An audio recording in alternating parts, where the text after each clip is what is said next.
Les amis, soit le Canada ou les Caraïbes.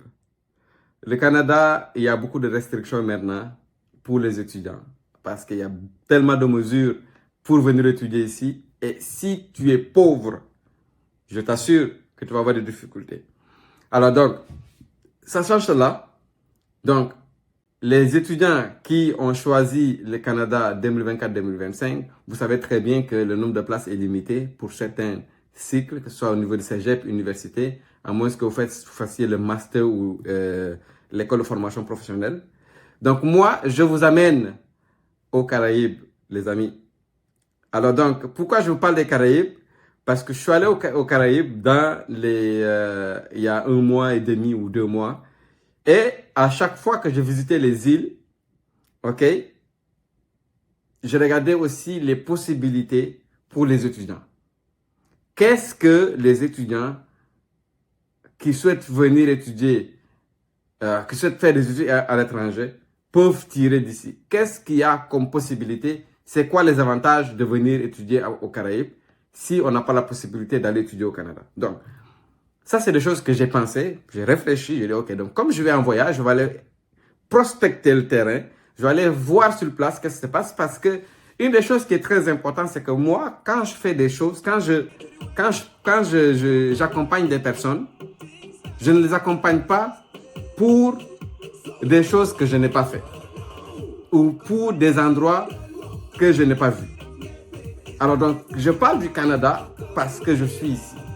Parce que je suis venu ici comme étudiant, j'ai fini mes études, j'ai eu mon travail, j'ai travaillé, j'ai eu des promotions dans mon travail, j'ai fini d'étudier, j'ai eu mes papiers, tout ça, donc c'est de l'histoire ancienne.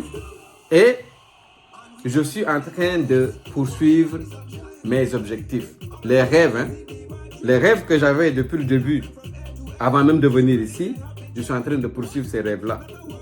Je vous assure, là, parce que les rêves, pour moi, ça ne finit pas. C'est jusqu'à la mort. La journée que tu arrêtes de rêver, c'est parce que tu es mort. Sinon, les rêves continuent.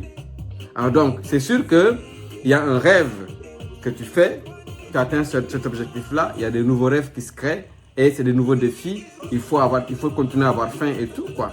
Ok? Donc, sur ce, voilà, donc je vous parle du Canada parce que j'ai de l'expérience, j'ai vécu ça, j'accompagne beaucoup de personnes, j'ai transformé des vies, j'ai changé des vies et tout ça pour pas grand-chose, hein. C'est pas des millions comment les gens me payent, hein. Si vous voyez au Canada, ça coûte des millions là.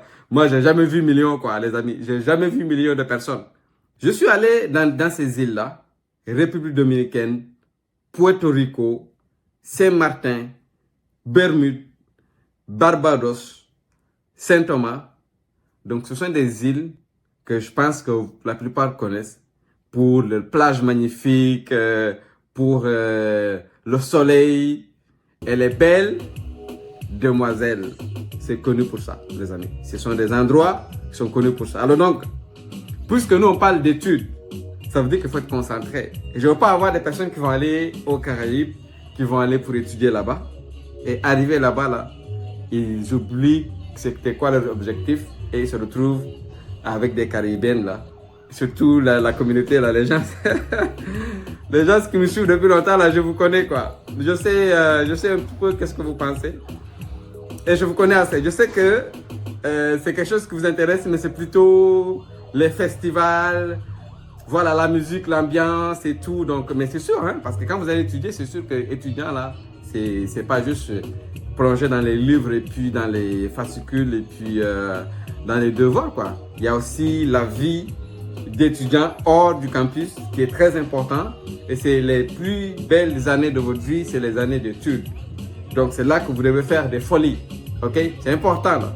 Vous devez étudier, mais en même temps vous devez faire des folies. Alors donc dans ces îles-là, après tout, après analyse, ok? Après analyse, ce que j'ai remarqué, c'est que le seul endroit qui me paraît quand même assez bien, ou les deux endroits qui me paraissent quand même assez bien, c'est Saint-Martin, Puerto Rico. Puerto Rico, Saint-Martin, quand même assez bien. Maintenant, peu importe dans ces îles-là où est-ce que vous allez, je vous conseille surtout les personnes qui veulent apprendre l'espagnol ou les personnes qui veulent faire des formations dans le domaine du tourisme, hôtellerie, tourisme, restauration, apprendre l'espagnol, c'est des très bons domaines. Et aussi au niveau agriculture aussi, tout ce qui concerne les domaines agricoles et agriculture et tout, c'est quand même assez bien, on va dire, la côté quoi. Donc, c'est quand même des formations qui sont quand même très en vogue et où vous pouvez aller étudier si vous n'avez pas la chance, je vous dis encore, de rentrer au Canada. Donc, c'est pas un programme que j'ai encore mis en place. Je suis allé sur le terrain, je suis allé prospecter, je suis allé voir. Donc, j'ai ma vidéo que vous pouvez voir à l'écran, que j'ai montré par rapport, j'étais à l'aéroport en ce moment-là. J'ai montré un petit peu comment est-ce que c'est que je pense que je l'ai pris en Saint-Martin. Voilà, donc, c'est super important pour vous de savoir que dans ces endroits-là, c'est pas toutes les formations qui sont valables ou qui sont réputées. Ok? Donc, c'est vraiment des formations. Salut à toi, j'espère que tu vas bien. Si c'est la première fois que tu regardes une de mes vidéos, mon nom est Siwe Diédhiou, je suis entrepreneur et sur cette chaîne, je parle d'immigration et je fais la promotion des études à l'étranger. Si tu veux être parmi les premières personnes à profiter des opportunités qui s'offrent pour le Canada, je t'invite à t'abonner sur cette chaîne et à activer la cloche de notification pour ne rien manquer. Comme je vous ai cité, qui coïncide vraiment avec les réalités du marché sur place, des réalités aussi de la vie sur place. Donc, c'est des endroits touristiques. C'est sûr et certain que dans des endroits touristiques comme ça, où le tourisme est très fort au niveau du PIB, ok, parce que c'est super important. Quand vous allez voyager dans un endroit, surtout, moi, je regarde le PIB. Je regarde, ok, le PIB de ce pays-là, qu'est-ce qui contribue au PIB le plus? Donc, et c'est comme ça que je choisis les domaines de formation parce que c'est là, ça vous permet d'acquérir quand même de l'expérience dans ce domaine-là. Et si vous voulez aller ailleurs, quand même, vous avez eu quand même pas mal d'expérience parce que c'est un secteur qui est très fort pour le pays où vous êtes en train d'étudier. Ok? Donc, c'est super important. Comme au Canada, par exemple, le domaine des services, c'est un domaine qui pèse quand même assez lourd. Et donc, c'est ça. Donc, ça fait partie des choses de l'économie. Et moi, si je regarde ces choses-là, pour pouvoir dire, OK, est-ce que ça vaut la peine d'aller dans tel pays pour faire telle formation parce que le PIB de ce pays-là est très fort pour tel secteur d'activité. OK, donc ça, c'est ma façon de voir les choses. Peut-être qu'il y a des personnes qui le font mieux que moi, mais moi, je ne rentre pas les personnes comme ça. Donc, il faut aller sur le terrain, il faut regarder le PIB, regarder les réalités, et c'est comme ça que je finis par développer un programme, quoi. OK? Voilà. Donc, je vous ai cité les domaines où vous pouvez aller. Maintenant, le truc, c'est quoi? Le truc de devoir aller là-bas, comment ça se fait pour aller sur place? C'est sûr que les démarches pour aller dans les Caraïbes, généralement, ils se ressemblent pratiquement tous, sauf Puerto Rico. Parce que Puerto Rico, c'est les États-Unis, les amis. Puerto Rico, c'est les États-Unis, sauf qu'ils ne votent pas. La seule chose qu'ils ne font pas, c'est voter. Mais ils ont un passeport américain. Ils peuvent aller aux États-Unis, ils peuvent aller partout dans le monde.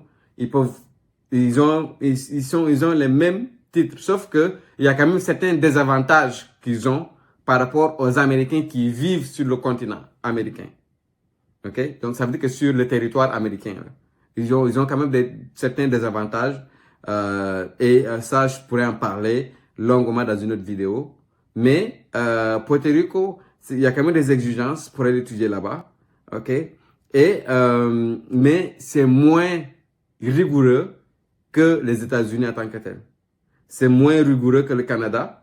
Les îles sont moins rigoureuses, sauf que, bien sûr, il faut tous les documents, que ce soit les relevés de notes, diplômes, certificat de naissance, pour faire une demande d'admission. Ça commence toujours par une demande d'admission.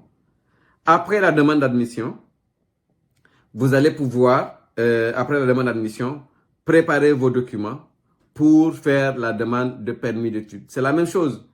Vous devez avoir un permis d'étudiant, comme vous devez avoir au Canada, aux États-Unis, en France, un visa étudiant, etc. C'est la même chose. Et pour avoir le visa étudiant, les documents que vous allez fournir, c'est sûr que c'est le passeport, c'est toutes les autres documentations, etc. Et vous devez soumettre ça en ligne. Pour la plupart, il y en a qu'il faut trouver un consulat proche de votre pays. Ça, c'est des choses que je pourrais en discuter dans une prochaine vidéo. Mais ce sont quand même des endroits où, quand vous arrivez, vous avez la possibilité de travailler comme étudiant pendant que vous étudiez aussi. Voilà, donc j'ai rencontré quand même quelques personnes que j'ai demandé. Malheureusement, j'ai pas eu beaucoup de temps à toutes les fois que je suis allé là, mais j'ai eu quand même la possibilité d'en discuter pour voir c'est quoi les choses. Donc, au niveau du logement, hein, les logements aussi, c'est pas extrêmement cher comme au Canada aussi. C'est sûr qu'au niveau du salaire, c'est pas pareil aussi. C'est quand même moins élevé que le Canada ou les États-Unis. Sauf que quand même la nourriture, hein, ça veut dire que l'épicerie, aller au marché acheter des choses, c'est très cher parce que beaucoup de denrées ne sont pas produits sur place. OK? Donc, ce qui fait que c'est très cher. C'est très cher.